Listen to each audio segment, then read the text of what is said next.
The catalogue of journalistic misdeeds is a matter of record. The willingness to publish propaganda as fact.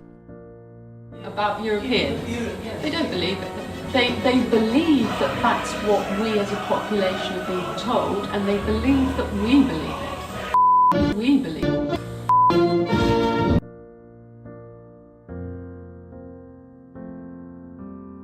If France had had a referendum, it might have had the same result. Yeah, probably.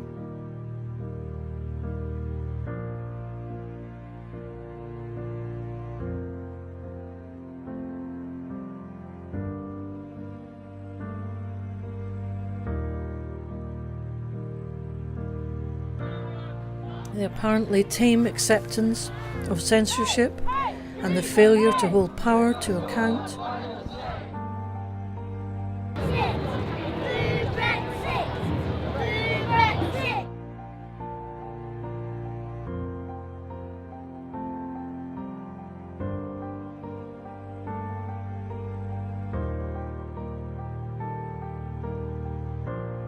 The lack of officers dictated police tactics. It was almost impossible to breathe. We saw a guy running down the road with a massive plasma TV in his hands. And I also saw what appeared to be machetes. Police helicopters flying over London relay alarming pictures of disturbance unfolding. Tim's farm is one of the biggest berry growers in the UK. He employs over 1,200 migrant labourers, over 90% of which are from Bulgaria.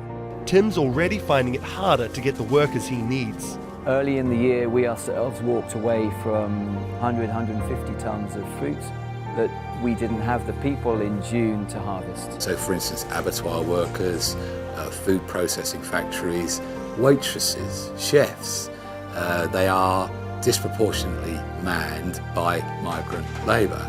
And if you suddenly withdraw that labour pool from that food chain, you will have all sorts of dysfunctionality, which will then impact back on the farmer, who is the star of the food chain. The first thing it would mean is transport chaos. A no-deal Brexit means that the UK would only have the World Trade Organization rules to fall back on. But the World Trade Organization rules do not include aviation. In the event of a no-deal Brexit is the NHS. It's estimated that we import around 37 million packets of medicine every month from the EU. And this includes radioactive isotopes for the use of treatments of cancer.